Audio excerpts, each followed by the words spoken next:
Okay, we're going to get going here. Panel number 3 is starting now, so please come sit down, join us. Panel number 3 is titled Private Land Conservation Services, and we're going to talk about how we can improve our work in conserving private lands in Colorado. That's a super important part of our work because 57% of Colorado is private land. And so solutions that support landowners, land trusts, conservation organizations, and state government are going to be critical for creating the sustainable future that we need to see in Colorado. And so CNHP is expanding our role in supporting private lands conservation efforts, sort of recognizing this. We're going to help our partners with baseline conservation easement documentation. We're going to give a new home to the Ranchlands Database, which you're going to hear about shortly, that's going to help support appraisals and conservation easements. And we're going to continue to enhance COMaP, which is Colorado's comprehensive map of protected areas, and we're going to integrate that with the Colorado Conservation and Environmental Review tool that you heard about in panel 1. We're going to continue to provide return on investment support for Colorado's conservation easements and tax credits through a State of the State report. And our panel is going to discuss their roles in private land conservation and how we can better support private land conservation moving forward. And we have the perfect people to do that on this panel. These are some of Colorado's leading experts on private lands conservation. And we'll go ahead and kick this off and let Molly get started with her talk. Molly Fales is the Director of Conservation Transactions at the Colorado Cattlemen's Agricultural Land Trust.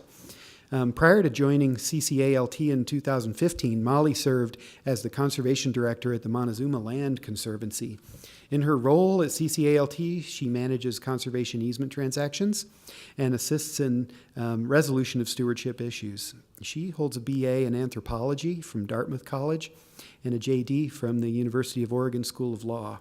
And she grew up on a working cattle ranch outside of Carbondale, Colorado, in a really wonderful place. So please welcome Molly Fales for starting off our panel.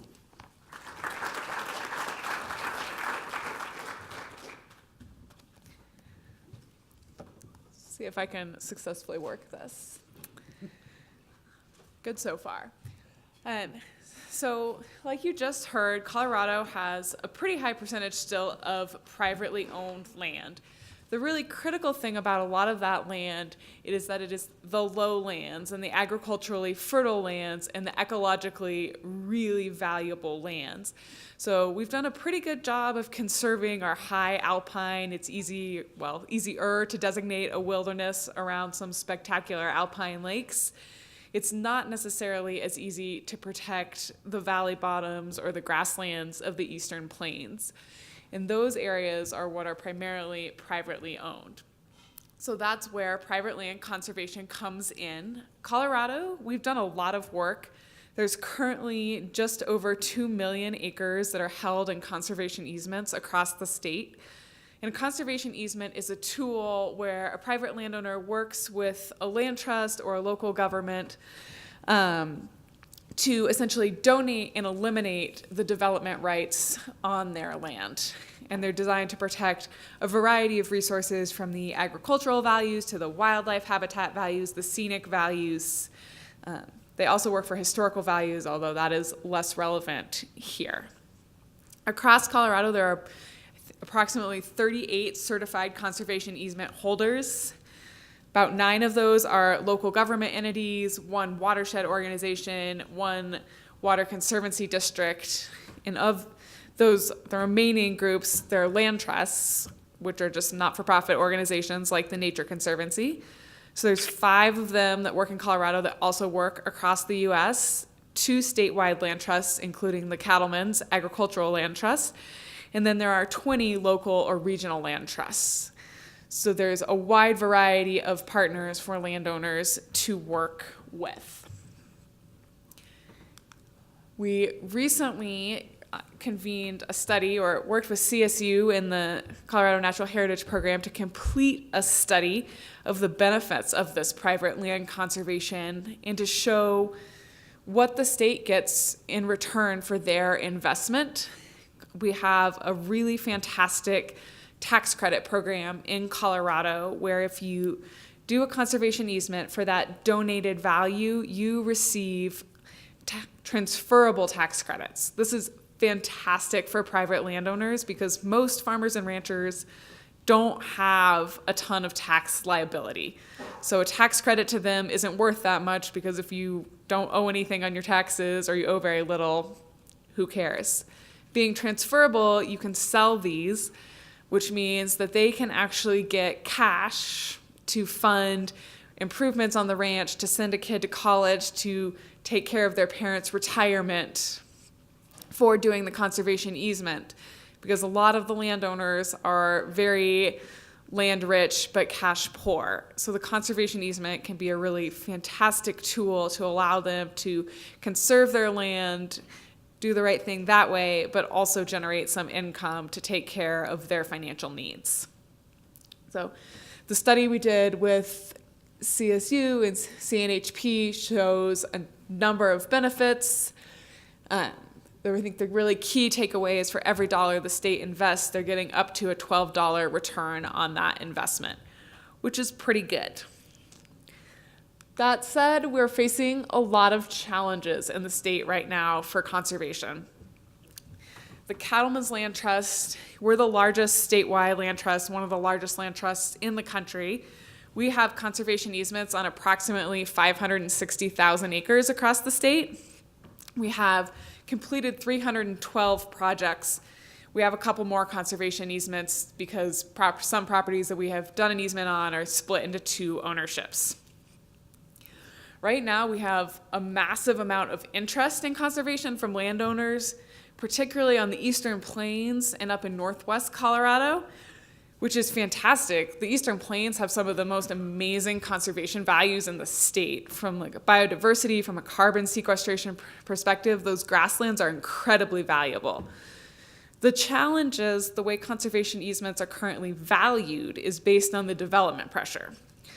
So while the ecological values are phenomenal, there aren't people out there ready to build a subdivision and carve it into 35-acre chunks.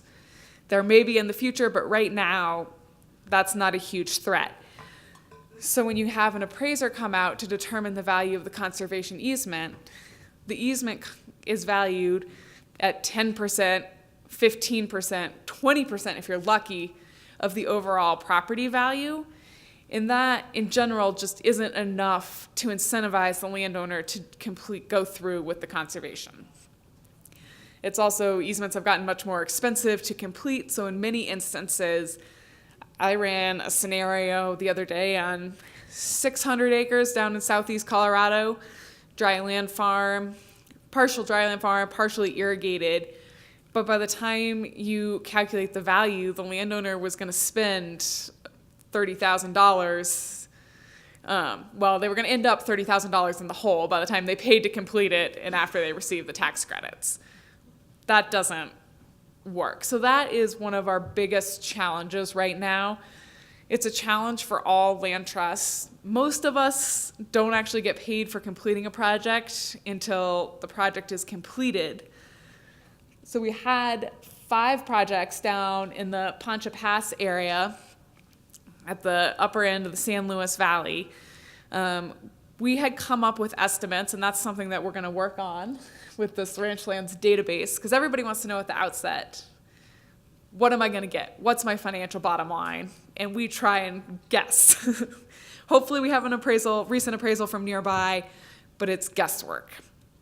So we had an appraisal in this instance on one of the 5 properties that was an estate appraisal by the same appraiser that was going to do the conservation easements. So we knocked it back a little bit because we knew that the upper end of the valley had a little bit more irrigation.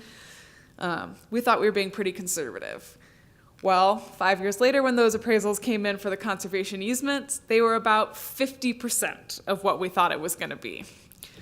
We ended up having to turn back money to reduce GOCO awards that were funding the projects.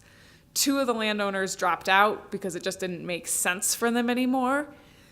3 of the landowners went through, some of them because they had already spent $30,000 on the appraisal and other due diligence, and they felt like they had to complete the easement in order to be able to pay for the due diligence. So that's never a great situation. You know, they did want to conserve the land because they cared about the land, but that financial bottom line is also important. So I'm going to hand it over to Bob, who's on the phone, to talk about some of the other challenges facing land trusts. And Bob, are you here? I am here. Tell me when to switch your slides. Hi, everybody. Hi, Bob. Okay, will do. Dave, did you have any intro comments you were going to make, or should I go ahead and get started? Let's just go ahead and do that. I do have intro comments for you. Everyone here needs to know who you are. So Bob Tate has been retired for 14 years. He's a candidate for a master's degree in natural resources stewardship here at CSU. He's a CSU donor.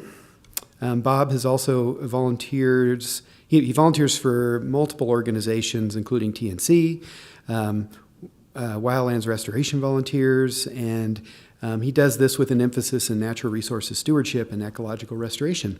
His most recent volunteer efforts consist of working with Colorado's land trusts to ensure their viability and effectiveness in land conservation for the next 30 years.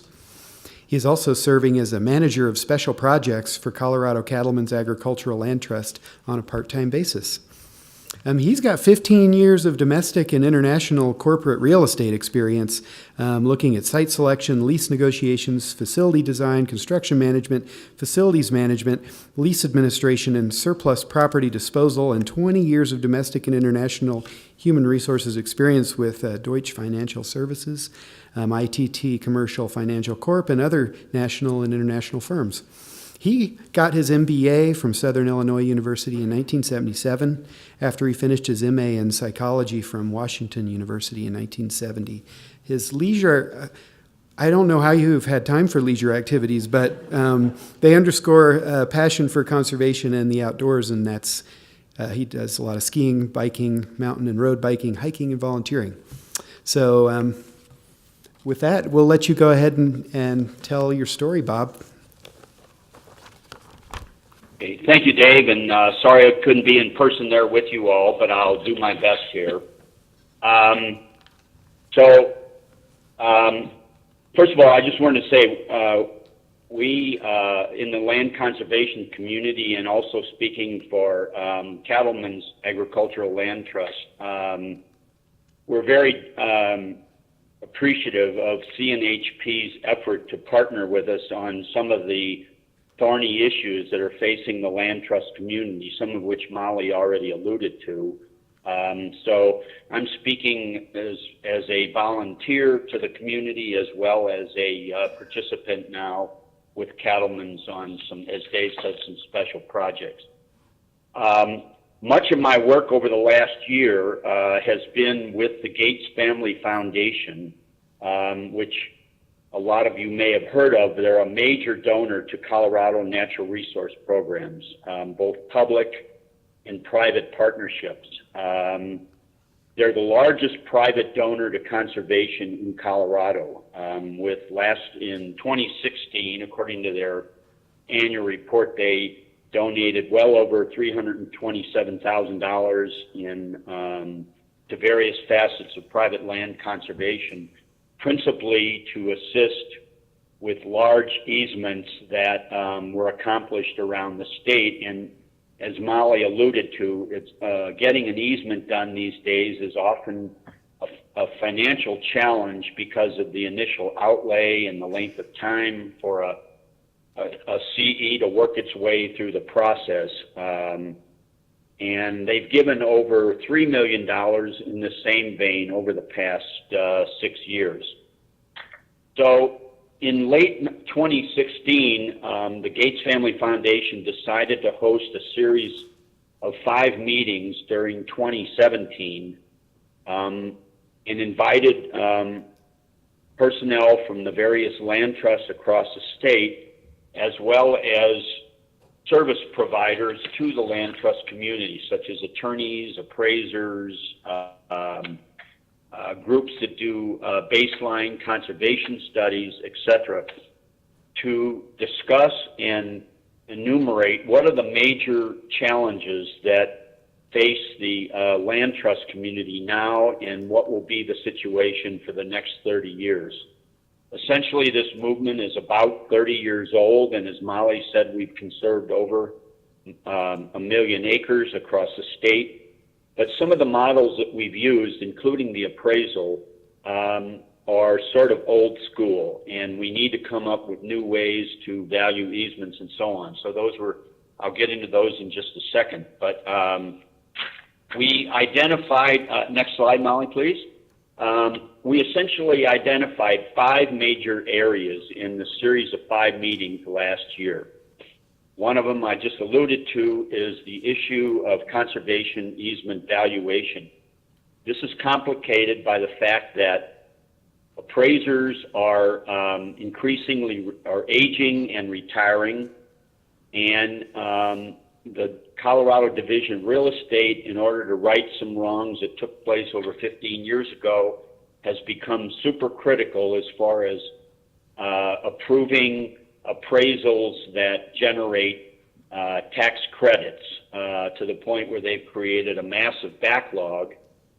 And over the last several years, the legislature in Colorado has appropriated about $45 million for paying for conservation easements across the state. And over the last couple of years, we've utilized less than 10 of that 45 million because of issues like appraisal valuations and backlogs. The second area that we're looking at is a land trust organizational stability issues. Some of the land trusts, there are about 30 or so land trusts in the state. Probably, if we're talking 5 years out from now, the number probably will be closer to 20. Some of them cannot continue to sustain, partly because of this backlog. You know, some of their revenues are based on conservation easement deals that they do. They have large stewardship funds that they have to maintain and build to monitor the conservation easements across their various properties, whether it's locally, regionally, or statewide, as in the case of our land trust. So we're looking at different ways to figure out how can we make land trusts sustainable, both in terms of the deals they do as well as their stewardship funds. That leads right into number 3, which is their financial sustainability. Virtually every land trust, and we're included in this at this point, if you do a financial model and you look at what your costs are to monitor your conservation easements, add in an inflation factor, and you look at how much you have in your stewardship fund, many of the land, and by the way, these easements are done in perpetuity, meaning forever, and most of the land trusts, if not all, at some point their revenue line dips below their expense line. So we have to come up with new ways to financial solutions, financial modeling, and so on, new investment strategies, so that we can keep the amount in the stewardship funds good for perpetuity.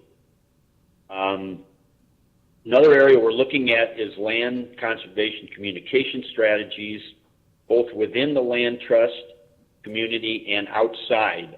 There's a lot of misunderstanding outside the community as to what a conservation easement really is, what it's all about, as well as facilitating better communication between land trusts, particularly on a local and regional basis. And then finally, we have a statewide organization that represents all of our land trusts called the Colorado Coalition of Land Trusts, and the meeting I just attended is really intended to scope out what the future of that organization is going to look like. So those were the issues that we identified to be dealt with this year. And Molly, if you would, next slide. So for 2018, we are going to have ongoing study groups for each of the initial 4 areas of focus that I just mentioned, financial, sustainability, valuation, and so on. And then for CCLT, and this is the purpose of the meeting here today, it's developing a new vision for the organization in the areas that you see outlined there in those bullets on the slide. One of their principal roles that everybody agrees that has to happen is public policy advocacy. That is working with the Colorado legislature, the federal government, local government on establishing a climate that fosters conservation and supports land trust efforts, be it financial, legislative, etc. So I won't go through all of those, but that first bullet, the public policy advocacy, is one that we will continue to focus on and sharpen because it's gotten to be so critical. I'll move on to the next slide and highlight what we're really focusing on this year. And Molly, feel free to jump in if I miss something here. We're pushing for the reauthorization of the Colorado Lottery and Greater Outdoors Colorado, or GOCO. GOCO is one of our principal partners in funding conservation easements where the landowner is not able to donate the value of the easement, but that we as land trusts have to come up with additional funding in order to make that easement come to fruition. There are what they call a couple sunset bills before the legislature. By the way, the good news on GOCO, it's passed the Colorado Senate, and it is now in the House before the House Finance Committee, and we're optimistic that that's going to get speedily passed. And it will be in force then for another 24 years, I believe. There are 2 sunset bills right now before the legislature, meaning that they have a period of time after which they have to be renewed, and they're up this year.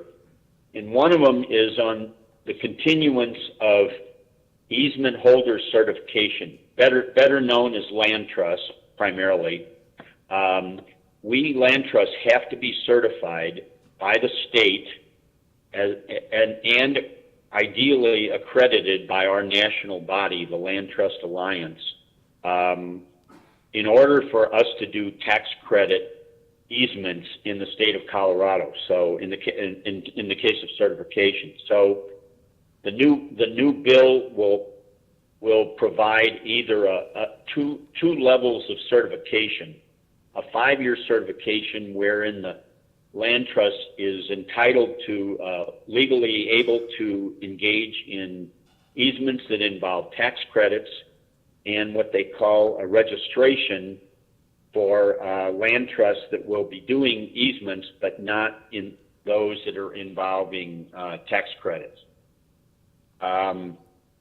And then if there are questions on this, we can take this in the Q&A session because it's a little bit confusing. I'm just trying to hit the highlights.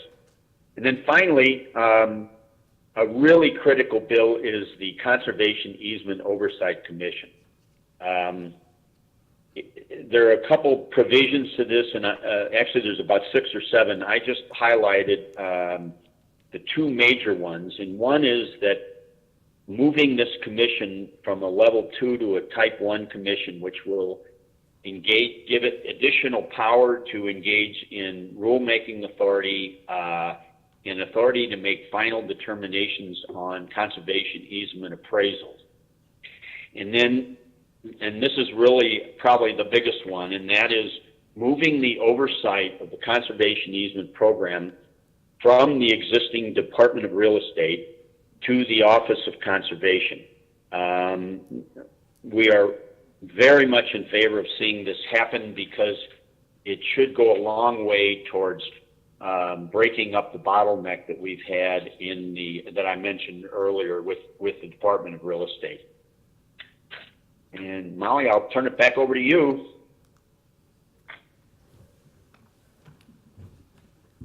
I'll be pretty quick here because I think we're running a little long already. There are, in addition to the bills that the land trust community is supporting, we have 3 bills that are a pretty big threat to the program.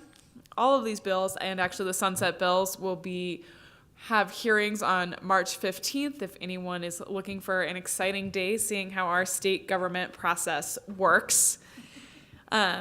But Representative Kimmy Lewis out of Southeast Colorado is a representative for a number of landowners that got caught up in we can call them bad easements that were done in the early 2000s, where there were essentially appraisals that drastically overvalued the conservation easements. The landowners received under the old system, the landowners received the tax credit, and then several years later, when the Division of Revenue came back and audited those values, they said, no way, your easement's not worth that, give us back the tax credits. The landowners, for their part, had sold the tax credits to a buyer who had used them on their tax returns, and the landowners had largely spent the money they got from that to, buy a tractor, do whatever it is they wanted to do. So it was a large mess, and there are still some landowners out there, some with higher degrees of culpability than others, that are really unhappy with the program despite the changes that have been put in place to ensure that that cannot happen now. So Representative Lewis has become their champion, and she has introduced 3 bills this session. One that would call for an accounting of all the conservation easements in the state. CNHP has been a great partner here because we can say that this is entirely pointless and that COMaP already has this data that is publicly available. So there's really no need for this legislation. So that has been a fantastic partnership for the land trust community to have. The second of her bills would place a 3-year moratorium on the conservation easement program. This would obviously cause massive disruption, would be really unfortunate for the landowners that are currently already in the process, and that they've already expended significant funds. Appraisals do not last for 3 years, they last for 60 days. So you could have landowners that have spent, $25,000 on an appraisal, and too bad, not an option. The final bill she has introduced has a number of components involving everything from limiting conservation easements to a term of 20 years instead of perpetuity, and requiring a public hearing at the local county for any conservation easement. We have taken this as kind of a major infringement on private property rights, which is not typically something Representative Lewis's party likes to do. They tend to champion private property rights. And also the 20 years just makes it a really ineffective system, and that the state would continually have to reinvest to ensure that conservation lasts. And it would be much more challenging to value. So March 15th will be an exciting day down at the Capitol while we hear testimony on all of these bills, and hopefully see the sunset bills pass, and hopefully see these 3 bills not get anywhere. So if anyone is inclined to write your representative, please do so. Any of these bills, the sunset bills not passing or these bills passing, would do a lot of damage to the future of private lands conservation in the state.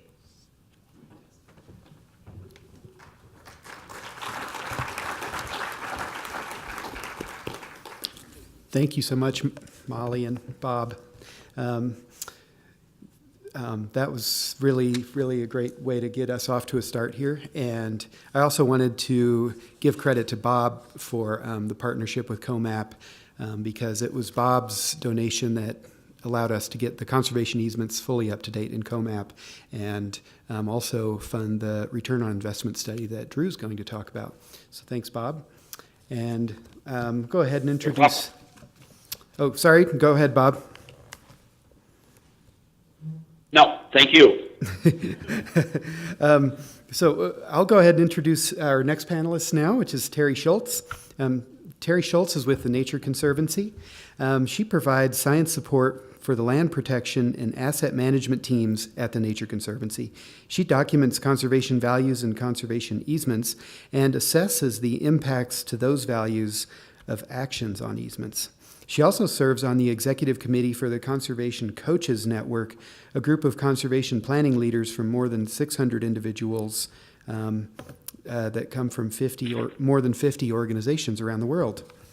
And so, thank you, Terry.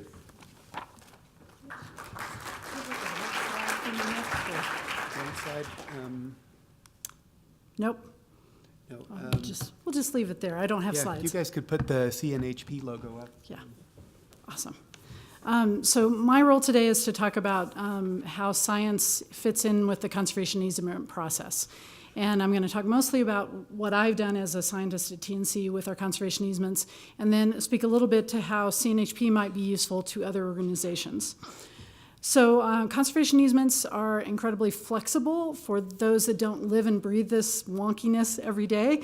The Nature Conservancy in Colorado has 200 conservation easements around the state, and every one of them, or just about every one of them, is unique. They are unique in terms of the conservation values they're trying to protect, the easement terms that they have in them, and what needs or does not need approval, whether they have a management plan or not. All of these different things come together to create this unique package, 200 unique packages out there for us. First, I'll start with thinking about the conservation values on a property. That is one of those legal terms, but that's what we're saying we're going to be protecting on that property. And we start at the Nature Conservancy, and many other land trusts do, with looking at the Colorado Natural Heritage Database, what's on the property, what's known to occur there, going out looking at the property, also looking at the Colorado Parks and Wildlife information. Is this severe winter range for a species or migratory corridor? Understanding what's out there, what other people have looked at, and understanding also what those species might need to persist into the future. So that's thinking about easement terms. Those are also incredibly unique into what you will allow to happen or not happen. It's pretty easy to say, we don't want that house to go on top of that rare plant population or that sage-grouse lek, but beyond that, what is acceptable to where you still have you'll be relatively certain that those rare plants and animals and those plant communities will persist into the future. And given a changing climate, it's all that more complex. The step, once you've got an easement, is what's called an easement documentation report, or a baseline report, that really says at the time that the easement is put in place, these are the conditions on the property. It's incredibly important because it will tell you into the future whether anything has changed. And so from an easement holder, that land trust perspective, we're supposed to be maintaining those conservation values. So how will we know in the future if something has changed? And as we said, it's perpetuity, so it will be around a lot longer than any of us who put together the easement will be. So having a documentation that is something that somebody in the future, 50, 100 years from now, will be able to go back out and say, yes, this looks the same, or it looks okay given climate change, and it's through no fault of the landowner doing anything on the property. And that's really the key. We need to make sure that we're managing it in partnership with that landowner into the future so that those natural values are maintained. So it helps us assess that change. It also helps us evaluate requests that are made and also tells us what kinds of monitoring we might want to do on the property. And there's a couple different kinds of monitoring. There's a compliance monitoring, so did somebody put a house where they're not supposed to? Pretty easy, and just about anybody can tell looking at the baseline whether that's happened. But have there been any significant damages to the conservation values can be a much more gray area. And that's where when the folks who go out and monitor the easements come back into the office, they sometimes will pull me in and say, I've got some questions for you. Things look a little different based on the photos that were there from the last couple of years and based on my conversations with the landowner, but I'm really not sure. So let's have a conversation, maybe go back out in the field and look at something where there might be concerns. There may be some new weeds popping up, and is that just something that we need to flag for the landowner and say, you know, you might want to take care of this and you may want to watch this, or is it something significant that's changed that may lead to significant degradation of those conservation values in the future? So monitoring is really important. Having that baseline report is really helpful. And then management plans. Some easements and some funders require a management plan. And that could be something like Great Outdoors Colorado requires more or less a stewardship plan that says, based on the terms of the easement, we are confident that the conservation values will persist into the future. Or it can be a pretty in-depth management plan, and Colorado Parks and Wildlife with their funding often require a management plan, and they will help put that management plan together. But when there's another party with science background in there, like the Nature Conservancy, we do that as kind of a three-way conversation and management plan. So that will ensure things like sage-grouse will be there into the future. And so when you have clear knowledge, again, do not put that house on top of that rare plant population. It can be a yes-no question. Maybe you don't need a management plan or things, but where things change in the future, like, do we really know what will allow sage-grouse to persist 100 years from now or not? That's where a management plan is incredibly helpful. And it's something you renegotiate every 5 years. You have a conversation with the landowner on things they may want to change. You work with the other agencies and organizations involved in that and come up with something that we all think will work. And then it also can be changed in an instant if something catastrophic happens. If a big wildfire comes through and you want to do something different, you have the ability to have that conversation and a partnership with the landowner to assess what to do going forward. So how might the CNHP fit into this? Well, in all those steps I talked about, in determining what the conservation values are in the future, their information is incredibly helpful. In determining what you might do or do not in terms of approval, is it okay for a road to go in here or not? Having that mapped information from CNHP is really helpful to make those judgment calls.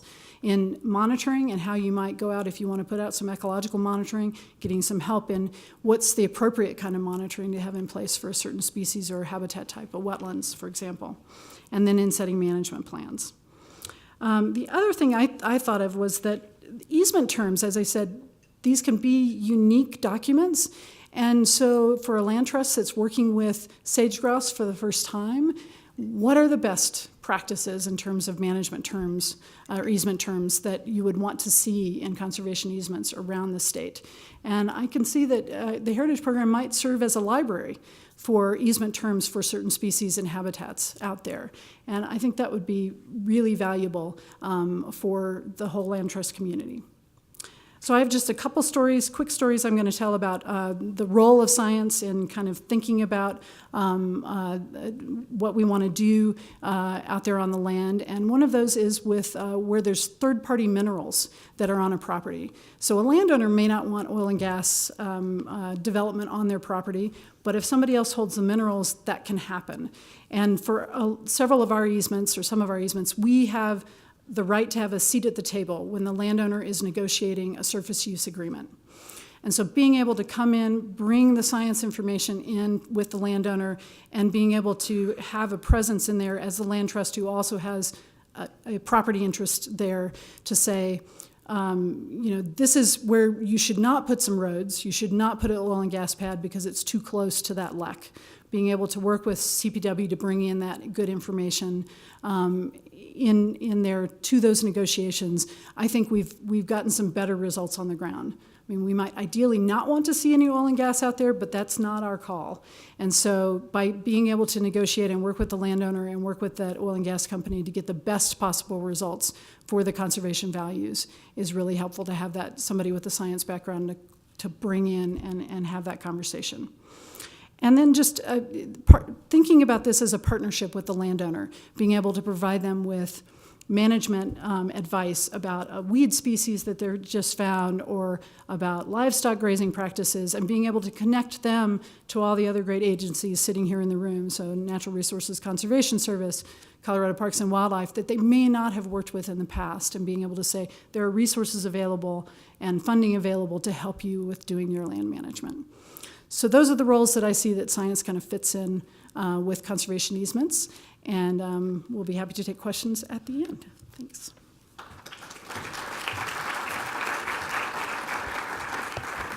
Thank you so much, Terry. Our next panelist is Bill Martin. He's a real estate GIS planner with Colorado State Land Board. And he's actively involved with strategic planning, portfolio allocation, land value estimation, and other spatial analyses for state trust lands. Bill is also instrumental in providing GIS assistance for stewardship efforts, helping assess impacts of leasing on wildlife and other key biological elements. Bill has recently spearheaded the use of the Colorado Land Sales Database for regional assessments of value of land across the state. So please welcome Bill.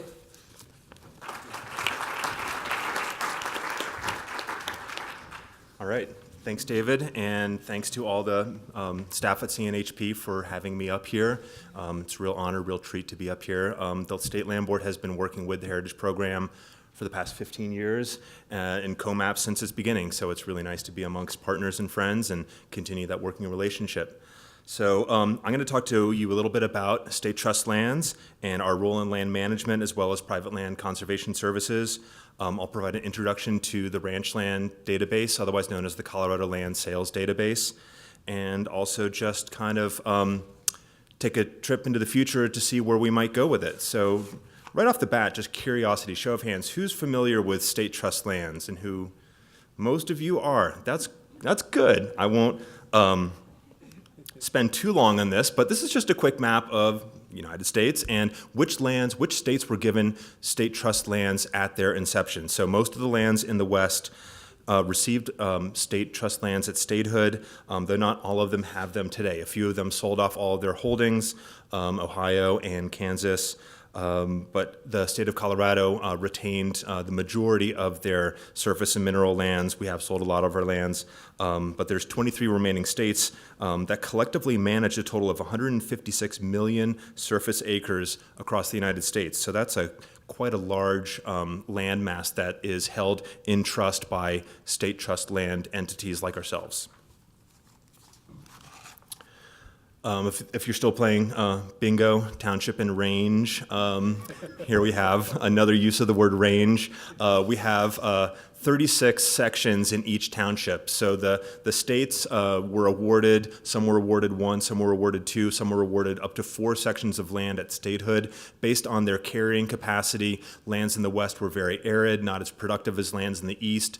So Colorado, as you can see in this graphic, was given predominantly Section 16, Section 36. So as you see sort of the checkerboard pattern of land ownership around those school trust lands, state sections, this is kind of how the assemblage came to be.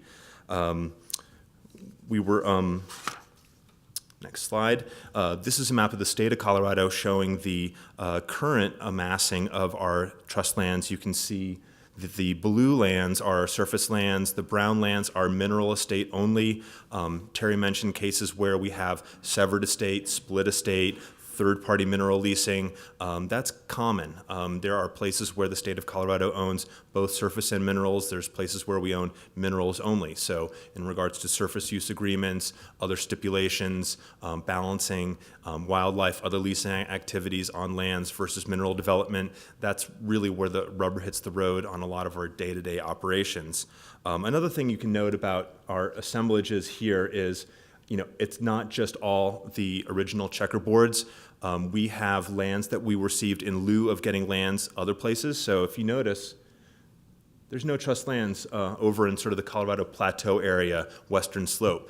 Those were the Ute Reservation lands. So Ute Reserve lands were for them, not us, and so we received lands in other areas. Hence we have areas like the Chico Basin, the Timberlake, Brett Gray Ranch, Chancellor Ranch, Lowry Range, we've amassed other areas over time into these large assemblages. So in one point of view, we have these little isolated pockets of 640-acre sections. In other ways, we have these large working landscapes where we have a lot of opportunity for strategic leasing, stewardship, conservation, long-range planning, as well as leasing activities for revenue. And that gets at the mission of the State Land Board. Many people know about state trust lands, but just to reiterate as to what our mission is, we manage a perpetual intergenerational public trust in support of public schools and public institutions. Our focus is on reasonable and consistent income over time. So it's a trust that looks at both the current and future generations. And this is really important for private land and long-term conservation of the trust. So we have a intergenerational benefit that goes well beyond all of us in this room here today. So we have a long-range view of our trust assets, and just to really bring it home, the concept of a trust is it's an asset given by one party, for us, the federal government, to be managed by a trustee, us, for the benefit of a third party, primarily the school children of Colorado and the school trust. There's 8 different trusts. The school trust is by far the largest one. We even have CSU Trust here. So it's nice to be able to work cooperatively with our trust beneficiaries on activities that both raise money for their efforts, but as well as a long-term plan. So here's just a quick snapshot of our lines of business. We have about 8 primary lines of business: agricultural, commercial leasing, mining, oil and gas, recreation.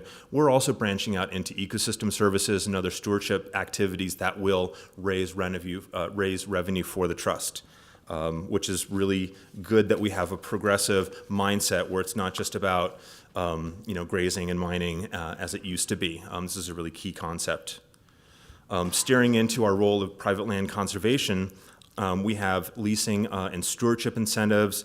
We work with our adjacent landowners, nonprofit NGOs such as TNC, and even Parks and Wildlife through the Public Access Program. So we are very keenly aware of our neighbors and our relationship within that area.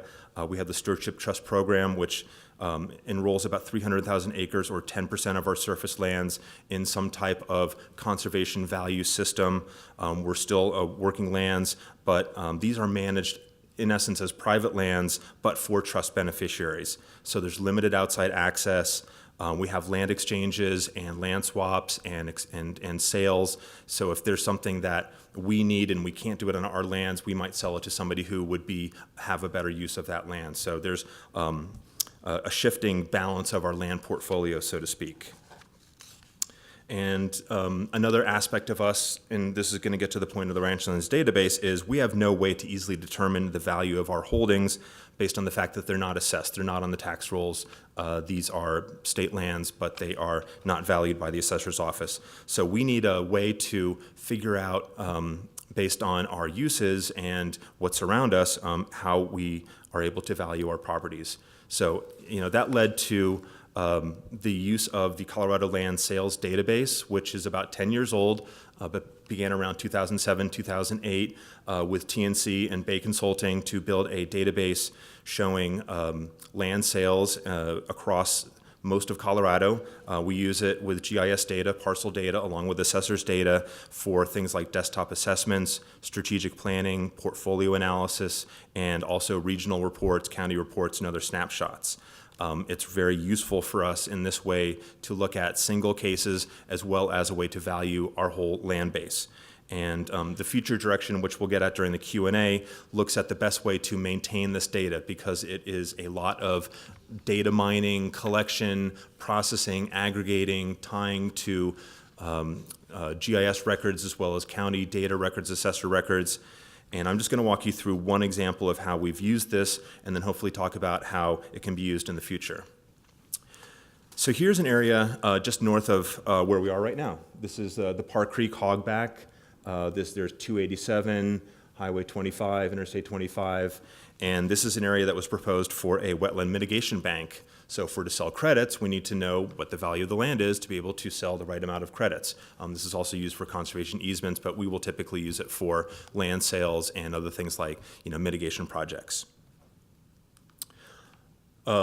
Just zooming in a little bit here on our subject parcel, this would be a typical, the red outline, a 640-acre section of land, and the yellow would be land sales that are near our land. So we look at the qualities of each of those land sales, like an appraiser would, to do their assessments, and we call them assessments, not appraisals, to look at, are they vacant, are they improved, what type of land use is there, what other kinds of elements are there, to really find like versus like sales comparisons to our property to get a better idea. And again, if we just go back one slide, we've done this for a 5-mile radius around our subject parcel. We maybe pull in 100 sales and are able to analyze that for within a financial structure and a land use structure within a spatial data framework for these parcels to get pretty much a sales comparison approach and a rapid assessment for us to then proceed with kind of a go, no-go for a transaction, or hey, here's the value of each of our sections as we work through our portfolio kind of allocation strategy, if you will. So I'm going to pause there, and that's my last slide, but I really wanted to kind of lead this down to partnerships with Heritage Program and COMaP and TNC, Cattlemen's Agricultural Land Trust, to help in keeping the database robust, populated with current data, alive, better structure, better delivery system, better extension to other users. This has been fairly internal amongst Land Board for our purposes, but it's hard to maintain, and it's an older Microsoft Access database, so working with database developers here and other strategists to see who would make the most use out of it, how to keep it more current, how to deliver it. Somebody earlier today talked about streaming live data or live updated data. There's a stagnancy to this data that has been a limitation. There's some other limitations as well, but we think this is a very good tool for rapid assessments and can be a very powerful tool for private land conservation efforts and for use hopefully within a larger community of folks here. So, thank you.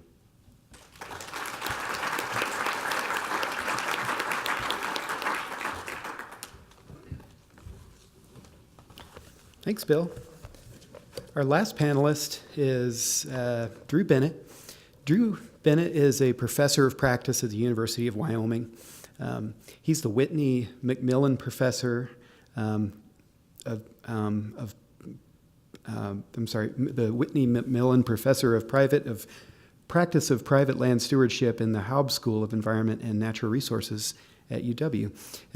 His work focuses on strategies to balance agricultural production and the conservation of wildlife and other natural resources on private lands in the American West.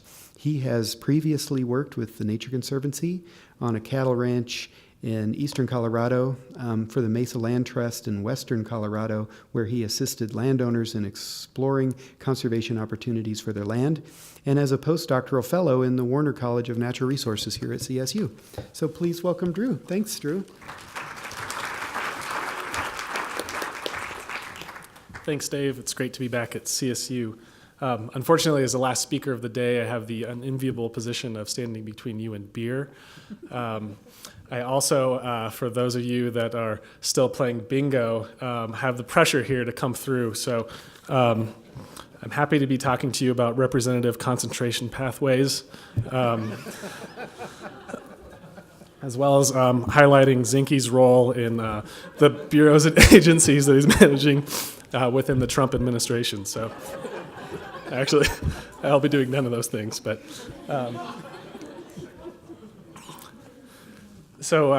wanted to highlight really the role that CNHP has played as a key partner with the private lands conservation community, and in particular the land trust community, and the role that they've been playing in helping to sustain some of the tools that we have for sustaining private lands in the state.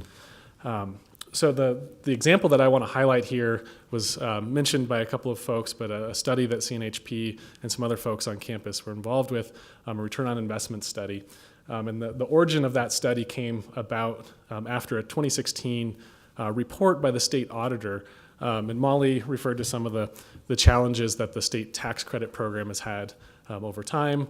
And the state implemented several different changes to that state tax credit program. And so the auditor was going back and evaluating how effective those changes have been. And one of the findings in that audit report came out was that the state had no agency for tracking conservation easements or evaluating the benefits that the state taxpayer is getting in return for these state investments. And so that created a lot of concern within the conservation community to really take a step back and it took them off guard, really. And also the auditor was going to be evaluating GOCO and the reauthorization for GOCO coming up. And so there was concern that similar findings would come out around GOCO. Some of the folks in the conservation community came to CNHP and said, can you help us out in really trying to address some of these concerns that were raised by the state auditor? And so the first thing that was done was Amy and Michael Menifee here at CNHP put out the back call to the conservation community to update COMaP, which is, for those of you that don't know COMaP, it's the protected area database in the state that shows where what lands and the protected status of those lands are in the state. And so the auditor was using a database that was short by, we found out later, almost 200,000 plus acres of conserved properties under easement. And so this is the updated map that came out after the back call went out to get data to populate this, to update this, so that the community can be transparent and accountable to the state taxpayers and to the legislature that was considering the fate of these programs. So the COMaP is really the basis, the foundation. So I really want to emphasize how important it is if you're a member of the land trust community or some of the state, county partners that hold easements here, of maintaining, continuing, not ignoring Amy's emails to you as she sends them out trying to track down data, because it really is the foundation for a lot of the analysis and really being transparent with these programs to the state. So I don't want you to, I don't want you to read through this whole table here, but what that did when we highlighted that we're able to populate COMaP with a very comprehensive with a comprehensive set of the easements in the state, it allows us to map the amount of acreage in these different ecosystem types. And that really forms and how many acres have been protected by the different state programs. We looked at the state tax credit program and GOCO in our study. And from that information, we can then look to the economic literature and synthesize some of that to come up with some economic return on investments that were highlighted. Molly liked to highlight the 12-to-1 return on investment. That was a high estimate. We provided a range of estimates from 4-to-1 to 12-to-1, with a 6-to-1 return on investment being a middle range in that. It's not as good as 12-to-1, but still not bad. So yeah, up to, yeah. The attorney in the room here. So that, the COMaP allowed us to do these sorts of economic analyses as well. The other thing that we did was we were able to analyze the data in a slightly different way than the auditor did. The auditor looked at certain chat habitat, the critical habitat analysis tool, is that right? That was developed by the Western Association of Fish and Wildlife Agencies. And they analyzed it in a slightly different way. We organized it in a different way. So one of the ways that you can look at the amount of land that's been protected in the state or the specific conservation values that have been protected, if you think about roughly 2 million acres have been conserved, which is a little bit less than 5% of the private land in the state, you can really see that actually the conservation community is targeting some of those most important areas. So I'm highlighting here the critical habitat ranks 1 and 2, which are the most important. 10% of the category 1 and 9% of the category 2. So it's almost double what you would expect by random chance if we're just looking at this one specific conservation value, and that's being the chat ranking. And then if we throw in other conservation values, expanding, thinking beyond just chat, but other things like agriculture, scenic views, the other specific species, designated byways, we can also see that we're outperforming as a community what we'd expect by random chance as well. Highlighting here the Gunnison sage-grouse production areas, 19% of the private land of those areas have been protected by these two programs, GOCO and the Conservation Easement Tax Credit Program. So really, I think that and if you want to look, I don't want to go into a whole lot more detail of this analysis that we did. There's a couple of copies back in the back there. You can go to this link or the CNHP website as well to track this down. But what I think really came out and emerged from this analysis is that there's a really impressive story for the conservation community to tell in trying to find the right venue to tell that story, and the significant accomplishments that the community has made, I think is really important. And so that's something that this was a really rapid, quick turnaround study that we did on a really quick timeline, but it's sort of the foundation that I think CNHP and other partners can do in really building more robust analyses and continuing to tell this story. So I think that it's something that CNHP is really thinking about going forward on an annual basis, of having a state of the state report or something along those lines. And so how do we continue to tell this story in a transparent and data-driven way, but also thinking about the important values that your agency or your organization might be focused on. So I'd encourage you to reach out to folks here at CNHP that have been involved in the study and think about how you can be involved in helping to shape some of these studies going forward. So with that, I'll turn it over to the panel for questions if we have time. So thank you.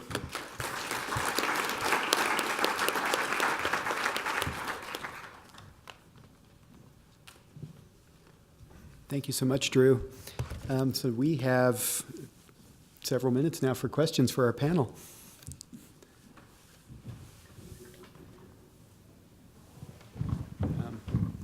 Let's see.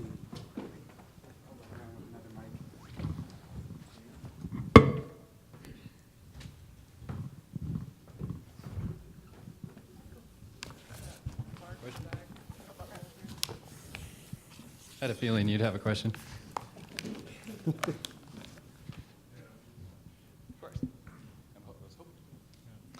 Thanks.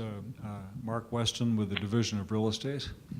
And particularly interested in, Bill, in your comments about the historic use of this Colorado land sales database, and more specifically, its future. This is really the first, I think, I've heard about this. It may be more widely known to others, but I think the community should be extremely interested in the robustness and the depth of the data within this database, particularly as it's being looked at for use by some of the more creative ways to seek to value important components of land for preservation purposes. I wonder if you could talk a little bit more, if there's time, about the process by which data are gathered, scrubbed, input, maintained, and kept current. Thank you. Yeah, sure. Thank you, Mark. Appreciate that. Really, the robustness is, and that's a great word, is where we want to go with this. So it's only as strong as the data that goes into the database. So collecting as much data as current data as we can get really sets the table for what we can do with it. The currency also is really key. The time it takes to get the data into the database, scrubbed, produced, joined with the parcel data, and to map it does create somewhat of a lag. And I think that's the biggest knock that I've heard from our real estate section staff, is they're always going after the most current sales data. So it's usually 6 months to a year behind. We would love to improve that with better input into a kind of aggregated input of data into a model that can be then used more rapidly. But to your point of how the data is created, right now it is staff calling around to all the assessor's office, getting reports on sales. Typically year end, when all the sales close, you start making the calls early spring, January, February, March, and then you would input that into an Excel spreadsheet, clean that into a template that was then imported into the Access database. That was then joined to a GIS data set, which was then able to be used both in a database format for reports and queries, and then spatially to do mapping and analysis. So we would see typically a 6 to 8 month timeline to build to production each year's revision of that database. And that's one thing we've talked about with Heritage Program and COMaP. If we have more staff, more ability, better format to get data into it, or a web delivery system, kind of condensing that into something that is more useful for people in a shorter amount of time frame with more current data. And again, getting back to the history of the database, this started as a spreadsheet internally for TNC back in 2007. We met with them, State Land Board, and said, hey, this is fantastic. We need to do something like this to value our lands. Let's partner and build a better database. But it's primarily been used internally for State Land Board purposes since then, or occasional assessments where we partner on transactions with other partners. So I hope that answers your question. Thanks, Mark.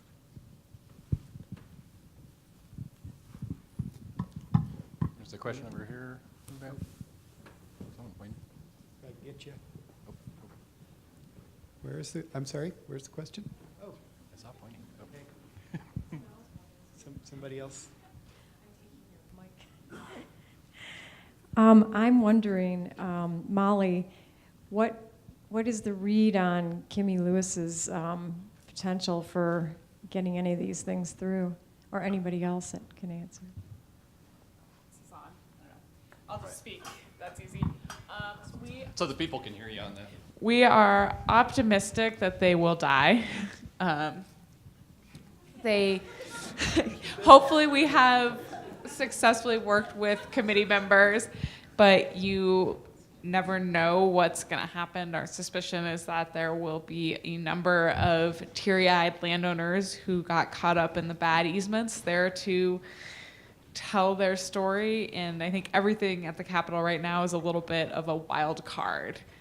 And party politics and everything are running high, so we're optimistic, but we also don't want to count on that, and so I think it's in everyone's interest to make sure that the legislators hear about the value of the programs and why these bills would do a lot of harm. So just really a follow-up. So do you have people kind of anteed up to step up and try and counter some of those teary-eyed, people that are going to come in? We do, and I think the community is still pulling that together.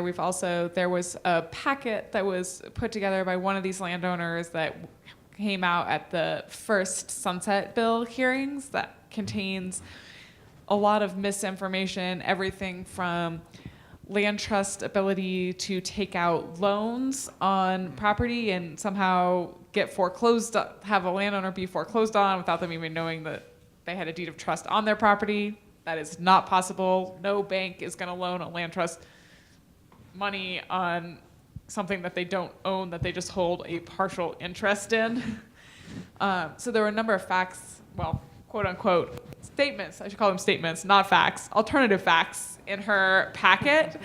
And so we have some witnesses lined up from the banking industry to counter some of that information. So it'll be a facts versus some alternative facts discussion. Molly, can I just add a comment there? That's all very good summary. I'm David Ray. I'm also with the Nature Conservancy. And there is a very active strategy to counter these bills within the committee with legislators and also bringing in people to provide the real facts. But just so everybody knows, one side effect of all this is that besides the fact that we don't think those bills are going to pass, in at least one county, the county commissioners who have to sign off or give a letter of approval or consent or support to GOCO grants have refused to do so, in part because of what they're seeing in these bills and what they're assuming from what these bills are. So even without these bills passing, they're potentially having a negative effect on private conservation. Hopefully that won't be the case too frequently, and hopefully that will be overcome where it has happened, but it's a long-term battle, I think, in a lot of ways, regardless of what happens to these bills. Julie, you have a question? Maybe you could allude to this, Molly, why the appraisals are so expensive for the land trust, because you said somewhere like 25,000 or and up seems high. I don't know what's involved, so. So the appraisal process is the most expensive component usually. they have increased drastically even since I started. When I was a fellow at Cattlemen's in 2014, appraisals cost closer to $10,000, maybe up to $16,000. Part of the increase, or a large part of the increase, has been driven by the increased scrutiny at the state has really drastically increased the liability on the appraisers. And so they are charging more. A lot of appraisers also serve as expert witnesses at trials. And so it's really critical for them to be a successful witness and a witness that anyone wants to hire, that they can say, no, my work has not been questioned. I've never been sanctioned. I've never been disciplined. So when the easement appraisals are getting this really heavy scrutiny, their risk goes way up. And so they are charging more to try and mitigate some of that risk. There's also the fact that, as was mentioned, there are very few conservation easement appraisers in the state. I think we are down to maybe 10 across the state that will do an easement tax credit appraisal, and that's for every land trust, every deal in the state. And so it's a limited market, and they can charge more or less what they want to charge. I just had a deal that got through with an appraisal at about $17,000. We were really excited about that. But most quotes that come in are in the $20,000 to $30,000 range. And they are much more complicated than a standard real estate appraisal, because the appraiser has to more or less complete 2 appraisals. So they go out and they have to determine the value of a property as it is today without the conservation easement and figure out its highest and best use. Then they have to look at the conservation easement, successfully interpret it, and see if that changes the highest and best use of the property, so that they can figure out what's the best use of this property, the most valuable use of this property once the easement is in place, and come up with that number. And then the difference between the two is your value of your conservation easement. Most of them are doing that using doing the sales comparison approach. Perhaps in areas where there's more development pressure, you could do more of an income-based approach, looking at subdivision, but they are complicated. But partially there's a lot of risk for the appraisers, and there's not a lot of competition. I don't know if Mark has anything else to add. Okay, it looks like we have another question then. Hi, I'm Zach Wiebe with Larimer County Open Lands, and I have a question for you, Drew, regarding the ROI analysis. I know there's quite a range. What were the factors that you used to calculate the return? Yeah, so that's an excellent question. So they're based on studies that have been done in economic literature, and that value, and so the return is really a public value. So it's what is the public goods that are provided by these lands. So it's not actually a cash flow that's going back to the state, or something like that. I should have made that a little bit more clear. But as for each of the ecosystem types that we included, we used other literature that's been that we synthesized to look at those public benefits that are returning. And so sometimes the literature has a wide range within that those ecosystem types, depending on where the study was done. And so depending on which number you choose for each of those ecosystem types, you'll get a different return. And so we made some assumptions that of looking at some other syntheses that have been done. If we took those numbers, that gives us a high range. If we looked at a different synthesis, we have the low range that are lower, we get a low range, and then we kind of looked at what we thought made sense between those different studies for a middle, more conservative kind of middle range. So it really is, there's a bit of an art to the science in this, and so that was trying to figure out which number you're using for which ecosystem type is a little bit tricky. And there was an economist, Andy Seidel, who's ag economist here on campus, and he was the one that really led that. So anything beyond what I just said there, I would refer back to him, because he'd be the real expert to answer that. So thanks. Also, we do have a method section at the end of the report that goes into a little deeper dig too on the economic analysis that Andy used for our study.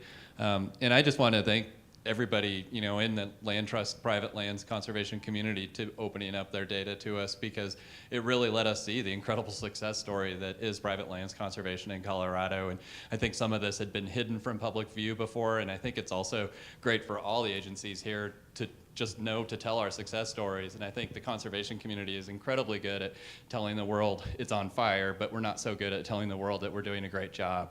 And something about this study really rings true to that. And I think, our local open space programs, our state agencies, and our federal agencies all need to be showing the public how they're returning benefits to the public. And this study hopefully is a little bit of a template on how to do that.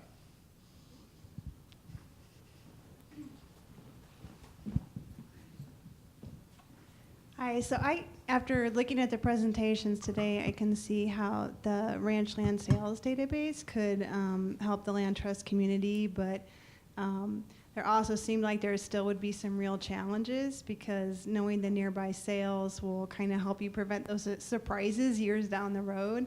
But there was that important component that you brought up earlier, that these sales data are kind of development driven, and the conservation easements are protecting conservation values, and that's not really getting quantified in the appraisal process. So I'm just kind of curious to hear more how the land trust community thinks they would use something like the Ranchlands Database.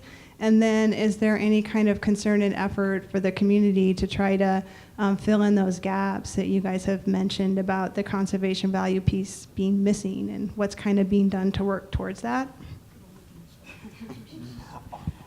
I'll start, and I'll get myself out of the way. There's definitely limitations. Just speaking from state trust lands perspective, several of our large ranches, some of the large blue assemblages that you saw on the map, we had to do separate assessments of those to ascertain a more coherent value, because we just didn't find a lot of like-to-like sales of a 100-acre, ranch sale versus a 10,000-acre working ranch. It just didn't fit. So there are gaps and there's limitations. There's also ways to backfill the database. So within sort of a conservation easement component within the Ranchland database, tracking the types of sale that it is. There's ways to track the frequency of sales. If a parcel is sold more than once, if it's a multi-parcel sale, that could get split off into part being under easement, part not. There's ways to, I guess, dig deeper into the level of data that's in there. So that would be my hope, is there's a way to further, prune the data that you need for the type of assessment that you're looking at. And again, it's not perfect. These are not appraisals. We call them assessments. It's a tool that we use to get us further down the line to help if you do need to get an appraisal, kind of a go, no-go perspective. We want to be able to have people know what they're dealing with, so that if they do go down the line and make a lot of investment for one of these, that, got a better idea about how to do that. So I think that's what I would hope out of the database, because, we've acknowledged that there are some gaps, but, building more into it hopefully gets more good data into it, so. I think from the land trust perspective, there's a couple ways this could be helpful. Even at the level it's at right now, it could be really helpful in terms of just coming up with an estimate to give a landowner a reasonably educated expectation. Here's your bottom line, our best guess. It might not be perfect, but it will hopefully be closer than what we have right now, which will be really helpful. Then I would say within the community, people are looking. There are other ways of valuing easements that are used elsewhere in the country. Fish and Wildlife has some interesting approaches that are based less on development pressure that they're using in the Dakotas, primarily on wetlands, because there's not development pressure up there, so the market-based development pressure approach doesn't work, but they still want to conserve those wetlands.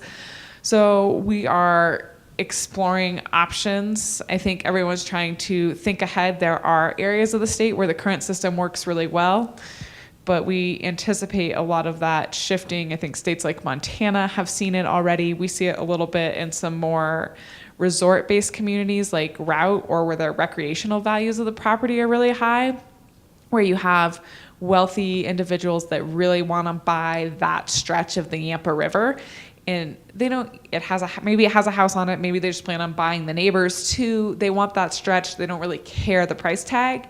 So they pay effectively way too much for the property, and then the appraisers come in and they say, well, this guy paid, $1 million for this property, even though it had the easement, and he bought the property next door for $1 million too, even though it didn't have an easement. So the easement had no impact on value.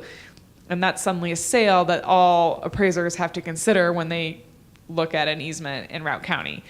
So we're seeing kind of pressure, and that's a different sort of pressure that you see more kind of steamboat area along the Yampa, some really great hunting properties up in Northwest, where recreation is driving the market as opposed to development, and the easements aren't prohibiting recreation, so it's not impacting the value. And I think Montana has had a lot of experience with that. And so I think looking ahead, the land trust community is seeing those type of challenges coming down the pipeline outside of Southeast Colorado or Northeast Colorado, where the values just don't work currently, and trying to figure out ways to get ahead of that, whether that will eventually probably take legislation to change the system. There's a lot of debate within the community as to the best approach, and trying to find an approach that works across the state on all sorts of properties, whether it's small, more urban properties to provide open space that some land trusts work on, whether it's large agricultural lands. Trying to find something that works across all those is a challenge.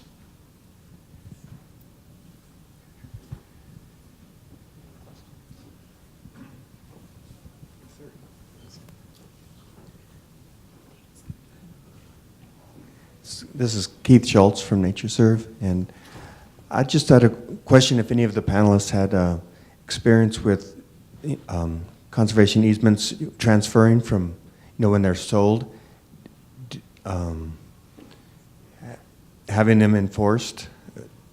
I guess, do you have issues with that, or is that all pretty smooth?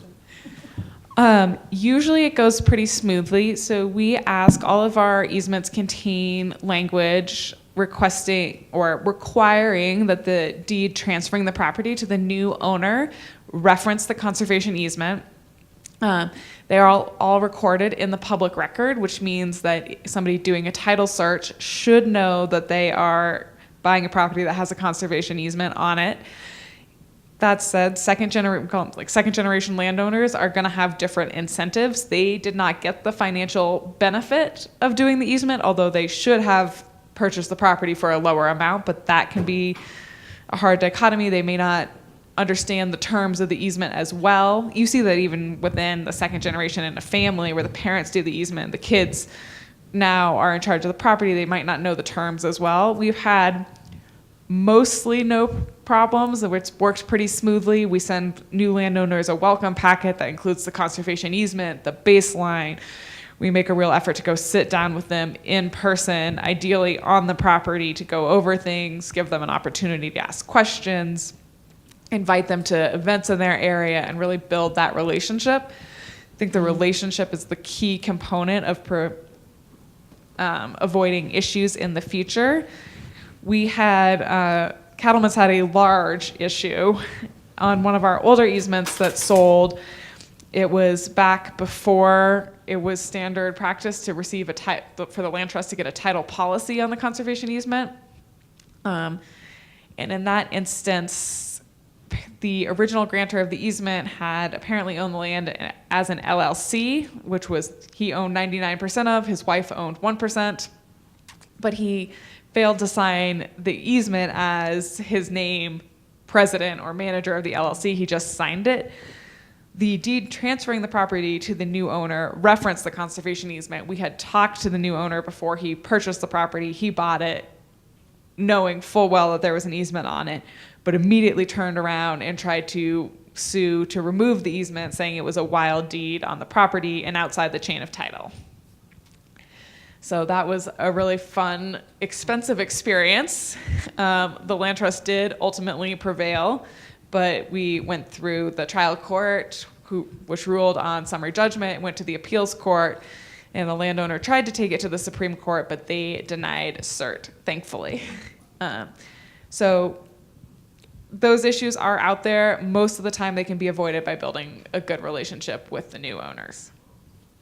So I'll echo some of that, the communication and understanding, making sure somebody who's even when they have it on the market, if they will contact us beforehand so we can explain what's going on, things go much better in the future. We have not had that bad a situation, thankfully.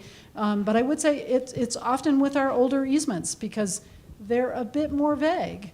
They were things that were written 30 years ago before anybody tried to enforce anything are not nearly as strong and as clear, and in the baselines and the EDRs are not nearly as clear as what's done now. And so when you've got those that are second, if not third generation, they're so far removed from anybody who wanted to protect that property, that communication and really establishing you're in partnership together on this is critical. I just want to chime in really quickly too, but I think it's a really excellent question of some of the challenges that the land trusts face, that the commitment is not just when the easement is closed. That's actually the work really begins after the easement is acquired, and it speaks to some of the challenges that financially some of these organizations are facing going into the future that Bob mentioned. So as more land turns over to new ownerships, these are going to be ongoing challenges that I think we'll be continuing to face and have panels probably discussing them going forward too. So. Yeah, one real quick question, and maybe this doesn't apply, but how does subsurface mineral rights fit into this situation as well? Yeah, I spoke to that a little bit in the past. We haven't had that many that have had oil and gas developed on the properties that we hold an easement on, but we have had a few. We've definitely had probably 10 or 15 that have had exploration. And even that, there's a surface use agreement you can negotiate to make sure that their exploratory activities don't damage the conservation values, like requiring them not to be on there during the lucking season for sage grouse. I mean, pretty easy things that it's like, just do it then and not now. And so us being able to be in partnership with the landowner, have those conversations, and then be in there negotiating with the landowner, they have definitely said that's been of value to them. And we can often negotiate, you do not need that wide a road to get to wherever you need to get to. It can be much narrower, and you will restore it as soon as you're done, not waiting for 40 years until everything's done on the property. So being able to say, these are the best practices we've seen other places, using CPW's best management practices for oil and gas, saying this is what you should be doing, has been beneficial to the landowners, and I think we've had much better success than would have been out there otherwise for the conservation values. I think Steve has a question. Oh, great. I think this is a question for TNC and for Cattlemen's Land Trust. I'm thinking, I know, well, Steve Kettler, sorry, Fish and Wildlife, formative years at CNHP and then TNC employee. And I know when I left TNC a number of years ago, you guys had really started thinking about the developing the relationships with the landowners on easements so that it's more a working relationship, not just zoom in every once in a while to do an easement check, a legal compliance kind of thing. And I can see that as there are more and more easements, that adds to your cost if you want to consider it, keep continuing that model in terms of your time needed to build those relationships and keep that relationship. And maybe that's a better investment than not developing the relationship and having an easement violation that costs both of you a lot of time and maybe legal fees. But as we get more and more, you guys get more and more easements, is that going to become harder to do? And is there a way to offset that with the way easements need to be monitored or legally need to be monitored? I was thinking, can you do remote, satellite imagery every other year, every few years or something like that? Or I haven't been in the easement world in a while now. I'm just kind of trying to understand, are there ways to try to offset that other high cost of having somebody sitting at the table drinking coffee with the landowners? So Cattlemen's really prioritizes the relationship with landowners. And because of that, and we are, I don't know how familiar everyone is, you're required to go out and monitor the conservation easement at least once every year. So that is a job that grows every year as we do new easements. And it does involve a lot of driving around the state and sitting down and drinking coffee with the landowners if you're lucky, because you learn a lot more about the property if you're driving around with the landowner or walking around with the landowner than you do walking around by yourself. You just hear a lot more about their plans, what they're thinking of, what their challenges are, than if you talk to them on the phone. So we have a program where we can aerially monitor once, I think it's every 5 years. And so we rotate that around the state.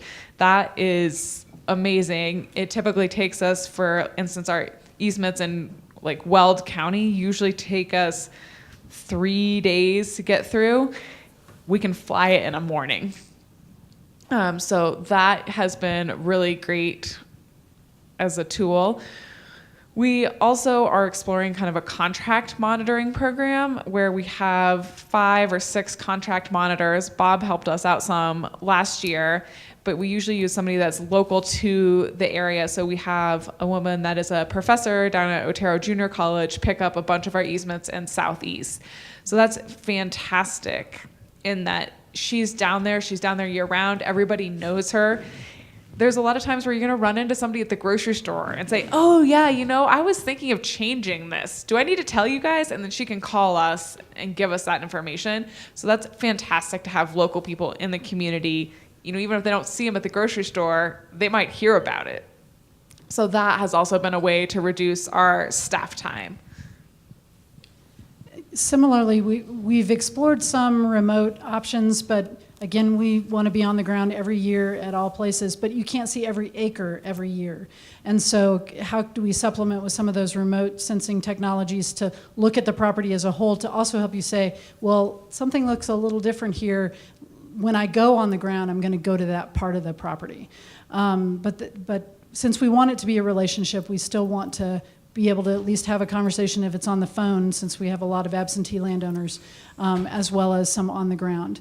In order to kind of calculate what do you need, the Nature Conservancy has created a stewardship calculator, and not perfect by any stretch of the imagination, but it helps us think about what are the types of costs you might have, and to start factoring in some of those unexpected. You may have 1 or 2 or 3 every 10 years that end up in a lawsuit, so making sure you have some buffer for that to be covered, as well as having the known costs you'll have every year of getting to that property. How remote is it? Are there others in the area? Do you need to stay overnight? How big is the property? All of those things can go into some standard amount of money you're going to need annually to cover a staff person or a contract person or whatever. So being able to factor those into the cost of any new property so that we're continuing to build that endowment over time that can help fund the work you're going to have to do in perpetuity is really helpful. But some of that's the unknown, the lawsuits, a boundary dispute, whatever comes up, the oil and gas issues, those are things you just need to have a bigger pot of money so that you can cover some of that, if you have the existing staff to cover it too. But if you're a little local land trust, as we were saying, the financial implications, they have to go to outside folks to cover some of those issues, to stand it up in court, et cetera. And so the ways we can help each other out and think about ways we can be more effective and efficient and consistent in the way we're handling this, the better in the future. The other thing that's been added somewhat recently is the Land Trust Alliance has created a land trust insurance group called Terra Firma that I think everybody, well, I know TNC and Cattlemen's, probably most land trusts in Colorado are enrolled in. And so they operate like most insurance companies where you have a deductible, but it is a big pool, so we have a much bigger partner on our side in the instance that we end up fighting the wealthy landowner. We look a little bit bigger. And if I can just add one more point here, in the GATE meetings, this issue of financial sustainability of the land trust largely goes to the issue of stewardship costs and ways that we can limit those and turn the trend line from downward directions to an upward direction as far as this perpetual obligation that that the land trusts have for each one of their easements. So this is high on the radar screen in these Gates meetings, and some of the other panel members have mentioned some of the things that we've looked at. It's an excellent question, and it's one that we're going to be grappling with very heavily over the coming years, including the calculators, the aerial, other technology approaches to this. But as I say, it's high on the radar screen, and it's something that we have to deal with, including just helping land trusts become more financially astute, particularly in how they invest their stewardship funds. A lot of these have been overly conservative investments, and that's why, as I mentioned earlier, then when you project this out using one of these financial modeling calculators, there's a date in some land trusts not too far out in the future where their expense line, the revenue line crosses their expense line, and then they move into the red. So it's an extremely good question, and it's extremely complicated, but we're really working on it. And again, my plaudits to the Gates Family Foundation for helping fund these kinds of studies. Thank you so much, Bob. And thank you to all of our panelists. I think we've kind of gone a little past our time for this particular panel, but these were such great questions, and these tie into our final segment, which is to just open things up to any questions pertaining to any part of today, and things tying elements together. And I actually wanted to start that with one question for maybe kind of aimed at Bob and Molly and Terry, of sort of what you see climate change, kind of pulling what we learned in panel number 2 forward, and thinking about this in terms of holding conservation easements and what kinds of tools or efforts your organizations are making to help landowners do a better job, and how land trusts might monitor resources in the face of these challenges. Thanks for the nice, easy question, Dave. We're grappling with that. I mean, we have no idea what things are going to look like in 100 years, 200 years. But making sure that our language that we're writing now will ensure that what we don't want to do is hold a landowner accountable for something he or she is not responsible for. So making sure that what we're allowing and allowing some flexibility in our easements. We now have a standard term in there that is kind of a restoration and enhancement language. So it says, you can't do this, you can't do that, unless it's allowed under that paragraph. And that paragraph allows the landowner, I hope, in the future, that if there are some things that are changing that they need to be doing differently, that we can meet and discuss and write it and approve it. So it allows kind of that ultimate flexibility for things we just cannot predict happening in the future. So that's what we've done to kind of handle that. I still feel like you want to be as specific as you can about the conservation values at the time of the easement. You want your baseline to be as specific as it can be at the time of the easement. And then as things drastically change, we document it over time and we adjust as needed. But what we're really trying to do is save intact natural landscapes. But if we save that now, then you're really opening it up to anything and everything that could lead to serious degradation unknowingly in the future. So I still fall back on the best available science and allow what you think should be allowed to give that landowner flexibility in the future. I don't think we're doing a whole lot different. Flexibility is definitely key. I think after the 2013 floods, there was a land trust up in this area where a lot of their easements had a prohibition on gravel removal.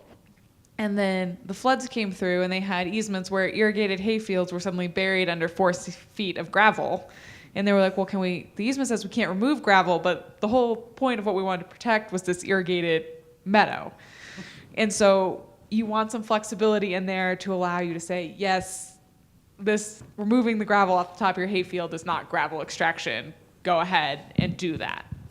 So the flexibility is really key because we don't know what's coming. And I think the other thing we can do, and TNC probably has a more robust program on this, is just connecting landowners with grants and with opportunities to do riparian restoration, to do other restoration work, and starting to think about what does the land trust day-to-day look like when we're not doing new projects anymore. How do we still continue to fulfill our mission?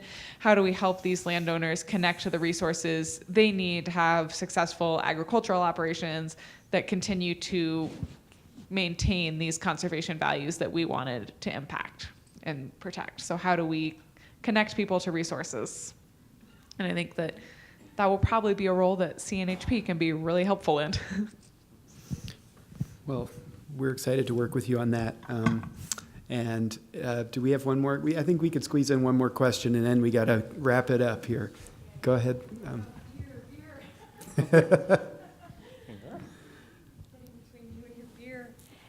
Yes, Lisa Tasker, and I am back with the Heritage Program, but anyway, working for them, I hope, soon. I have a question because I am the holder of a conservation easement, actually, and so I'm kind of on the other side as well. And I'm kind of wondering, I feel like conservation easements should be continuing further into the future and be even more highly regarded as far as tools for conservation. And I hear some people saying that they're becoming so difficult and so hard to do in what you're describing right now that they're kind of falling off, I don't know, they're falling off the table, which is kind of disappointing to me. So I guess what I'm wondering is there some way to, I don't know, get more of like the community? I know Molly's parents have a conservation easement too. She lives in the same area that I do. And I'm just wondering how we can get communities to understand conservation easements and what value they actually give to that local community, and how we can help put them more on the map. I mean, I know not every landowner is going to want to do this and participate and have the lens focused on them, but I think there are people that would certainly happily have that lens focused on them so they could celebrate that they have that easement, and then somehow we could value them more, the communities could value them more, and somehow funds could flow toward, further stewardship into the future and monitoring, that kind of thing. I'm just putting that out there. I just am wondering if there's any way that we can start to do that and kind of resurrect them. I don't know, but the places where I see people value them more are where there are also local purchase of development right programs or things. So thinking about the Yampa Valley and their program in Routt County, the fact that there's local money flowing into that program, local PR that talks about what the people of Routt County get from their tax money going to that program. I don't hear that we shouldn't be doing them. It's when it comes into the valuation where it just doesn't make sense for a landowner, I think people will still struggle. But I feel like those are the places where the local community, I mean, they already value them because they decided to put their money where their mouth is locally, as well as taking advantage of some of the statewide programs. And so that's a place where I think we get some of those stories that maybe could be more widely spread. I think we should let our very hardworking, very thoughtful panelists off the hook now. And thank you again very magnanimously for your work.